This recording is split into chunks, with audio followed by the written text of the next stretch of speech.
BRS అధినేత అలాగే తెలంగాణ మాజీ ముఖ్యమంత్రి కేసీఆర్కి నిజంగా ఈ యొక్క జస్టిస్ పీసీ ఘోష్ కమిషన్ ఏదైతే కాళేశ్వరంకి సంబంధించి 1,00,00,000 కోట్ల అవినీతి జరిగిందనేటువంటి కాంగ్రెస్ ఆరోపణలపై ఏదైతే కమిటీ ఏర్పడిందో జస్టిస్ పీసీ ఘోష్ కమిషన్ ఆ రిపోర్ట్ చెల్లుబాటు కాదు. ఆ రిపోర్ట్ అంతా కూడా తప్పుల తడకగా ఉంది. ఇది మమ్మల్ని రాజకీయంగా వేధించడానికే రేవంత్ రెడ్డి చేస్తున్నటువంటి ఒక కుట్రగా ఇప్పుడు కేసీఆర్ అయితే తెర మీదకి తీసుకొస్తున్నారు. ఖచ్చితంగా దీన్ని న్యాయ పోరాటం చేసి మేము ఖచ్చితంగా దీని యొక్క అంతేంటో చూస్తామంటూ కూడా ఆయన మరోవైపు అధికార పార్టీని హెచ్చరించినటువంటి సందర్భం కనిపిస్తోంది.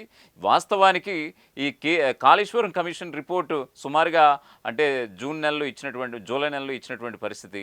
ఆల్రెడీ అప్పటి నుంచి నేటి వరకు కూడా ఫామ్ హౌస్ వేదికగా మాజీ ముఖ్యమంత్రి కేసీఆర్ తన అనుచరగణంతో మరి ముఖ్యంగా హరీష్ రావు అలాగే కేటీఆర్ అలాగే జగదీష్ రెడ్డి ఇటువంటి తమ యొక్క ముఖ్య నేతలతో సమావేశం అవుతూ వస్తున్నారు మాజీ ముఖ్యమంత్రి కేసీఆర్. సో ఈ క్రమంలో ఖచ్చితంగా అరెస్టులు ఉంటాయి, తనని ఏ క్షణమైనా అరెస్ట్ చేయొచ్చు అనేటువంటి సంకేతాలు కూడా శ్రేణులకైతే బలంగా ఇచ్చినటువంటి సందర్భాన మరోవైపు ముఖ్యమంత్రి రేవంత్ రెడ్డి కూడా కుండబద్దలు కొట్టేశారు. నాకు కేసీఆర్ని అరెస్ట్ చేస్తే నాకేమొస్తుంది, ఆయన్ని అరెస్ట్ చేసే అవకాశమే లేదంటూ కూడా ఆయనే బాహాటంగా చెప్పేసినటువంటి పరిస్థితి.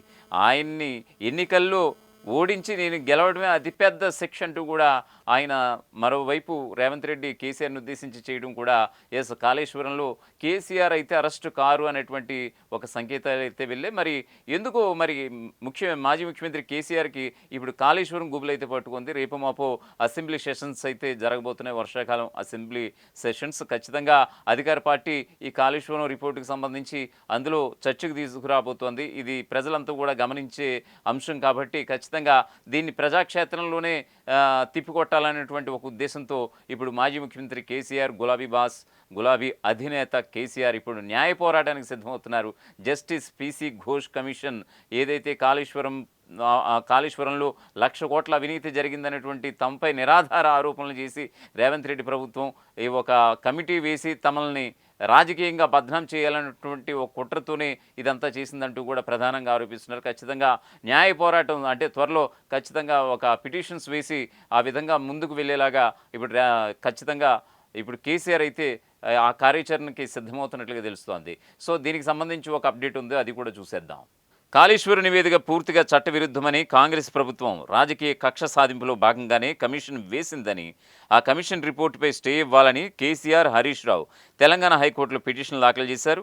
ఈ పిటిషన్లు మంగళవారం విచారణకు వచ్చే అవకాశం ఉంది.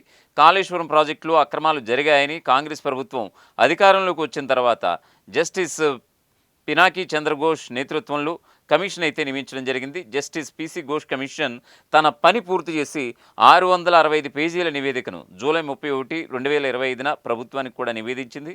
ఈ నివేదికలో కాళేశ్వరం ప్రాజెక్టు డిజైన్ అలాగే నిర్వహణ లోపాలకు కారణం నాటి ముఖ్యమంత్రి కేసీఆర్, నీటిపారుదల శాఖ మంత్రిగా ఉన్నటువంటి హరీష్ రావు, నిధులు మంజూరు చేసినటువంటి ఆర్థిక మంత్రి ప్రస్తుత బీజేపీ ఎంపీ ఈటెల రాజేంద్రని తేల్చినట్లుగా తర్వాత మంత్రి ఉత్తమ్ కుమార్ రెడ్డి ప్రకటించారు. ఈ రిపోర్ట్ను అసెంబ్లీలో పెట్టి పూర్తి స్థాయిలో చర్చించి ఏం చర్యలు తీసుకోవాలో అసెంబ్లీనే డిసైడ్ చేస్తుందని కూడా సీఎం రేవంత్ అయితే ఉద్ఘాటించినటువంటి పరిస్థితి అయితే కనిపిస్తోంది. అయితే ఈ రిపోర్టు తమను రాజకీయంగా ఇబ్బంది పెట్టడానికినంటూ కూడా కేసీఆర్ అయితే ప్రధానంగా ఆరోపణలు అయితే గుప్పిస్తున్నారు.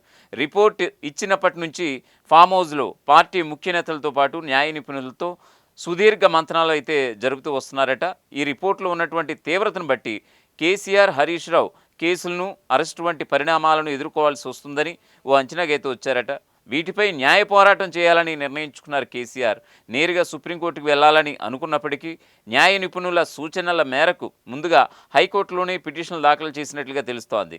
జస్టిస్ పీసీ ఘోష్ రిపోర్టు ద్వారా కాంగ్రెస్ పార్టీ చేసే దాడులను ఎదుర్కోవడానికి కేసీఆర్ కొద్ది రోజులుగా కేటీఆర్, హరీష్ రావు, జగదీష్ రెడ్డి వంటి ముఖ్య నేతలతో సమావేశమవుతూ వస్తున్నారు. నివేదిక తర్వాత పరిణామాలను ఎదుర్కొనేందుకు వ్యూహాలు కూడా రచిస్తున్నట్లుగా తెలుస్తోంది. కాళేశ్వరం ప్రాజెక్టులో ఎలాంటి అవినీతి జరగలేదని కాంగ్రెస్ ప్రభుత్వం రాజకీయ కక్ష సాధింపు చర్యల్లో ఇది భాగమని చెప్పేందుకు బీఆర్ఎస్ అయితే ప్రయత్నిస్తోంది. పీసీ ఘోష్ కమిషన్ నివేదిక ఆలస్యం అవ్వడం, అది స్థానిక సంస్థల ఎన్నికల ముందే బయట పెట్టడం ఇవన్నీ కూడా కాంగ్రెస్ బీజేపీ సంయుక్త కుట్రగా ప్రజల్లోకి తీసుకెళ్లేందుకు బీఆర్ఎస్ అయితే సిద్ధమవుతున్నటువంటి పరిస్థితి కనిపిస్తోంది. నిజానికి అసెంబ్లీలో పూర్తి స్థాయి నివేదిక పెట్టిన తర్వాత చర్చల్లోనే చీల్చి చెండాడాలని అనుకుంటున్నారు. కానీ దానివల్ల ఆ నివేదికకు చట్టబద్ధత అంగీకరించినట్లు అవుతుందన్న ఉద్దేశంతో ముందుగానే న్యాయ పోరాటానికి సిద్ధమయ్యారు కేసీఆర్. అయితే ఈ అంశంలో కేసీఆర్ను అరెస్ట్ చేసే అవకాశం లేదని సాక్షాత్తు ముఖ్యమంత్రిగా రేవంత్ రెడ్డి ఓ సందర్భంలో కూడా చెప్పుకొచ్చారు. కేసీఆర్ను ఓడించడమే ఆయనకు అతిపెద్ద శిక్ష అన్నారు. ఆయన జైల్లో ఉన్నా ఫామ్ హౌస్లో ఉన్నా ఒకటేనని కూడా చెప్పుకొచ్చారు. కేసీఆర్కు అరెస్టు ముప్పు లేదని సాక్షాత్తు సీఎం చెప్పినప్పటికీ అది రేవంత్ రాజకీయమని, తర్వాత అరెస్టు చేసి తన ప్రమేయం లేదని చెప్పుకోవడానికి ఇలాంటి స్టేట్మెంట్లు ఇస్తున్నారని బీఆర్ఎస్ నేతలైతే అనుమానాలు వ్యక్తం చేస్తున్నటువంటి పరిస్థితి కనిపిస్తోంది. సో ఏదేమైనా సరే మరి కొద్ది రోజుల్లో దీన్ని అసెంబ్లీలో చీల్చి చెండాడాలి, కాళేశ్వరం కమిషన్ రిపోర్ట్ని చర్చకు తీసుకొచ్చి అని ఒకవైపు అధికార కాంగ్రెస్ భావిస్తుంటే, మరోవైపు ప్రధానంగా ఆరోపణలు ఎదుర్కొంటున్నటువంటి మాజీ ముఖ్యమంత్రి కేసీఆర్, అలాగే గులాబీ దండు, మరోవైపు అధికార యంత్రాంగం ఈ వాటెవర్ పార్టీ పరంగా చూసుకోవాలి కాబట్టి ఇప్పుడు బీఆర్ఎస్ శ్రేణులంతా కూడా మరి ముఖ్యంగా తమ గులాబీ బాస్ ఇప్పుడు ఏ క్షణాన్ని అరెస్ట్ అయిపోతారు అన్నటువంటి ఒక సందిగ్ధ పరిస్థితి నెలకొన్నటువంటి తరుణాన నిజంగా కేసీఆర్ అయితే న్యాయ పోరాటానికి సిద్ధమయ్యారు. ఖచ్చితంగా ఈ మేరకి పిటిషన్ వేసినట్లుగా తెలుస్తోంది. ఇప్పటికే ఫామ్ హౌస్ వేదికగా పార్టీ ముఖ్య నేతలతో, మరోవైపు న్యాయ నిపుణులతో, లా ఎక్స్పర్ట్స్తో ఆయన సమావేశం అవ్వడం కూడా అనేక అనుమానాలకు తావిస్తోంది. ఏదైతే అనుకున్నారో చాలామంది విశ్లేషణలు కూడా చెప్పినటువంటి పరిస్థితి. ఖచ్చితంగా ఆయన న్యాయ పోరాటానికి సిద్ధమవుతారు.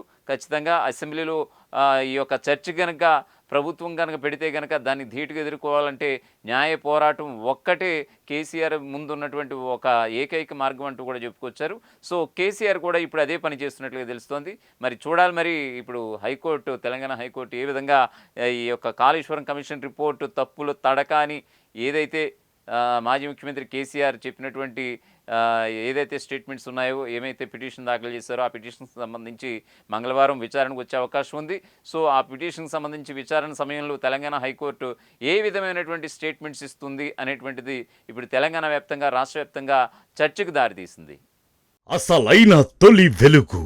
ఫాలో వాట్సాప్ @తొలి వెలుగు official.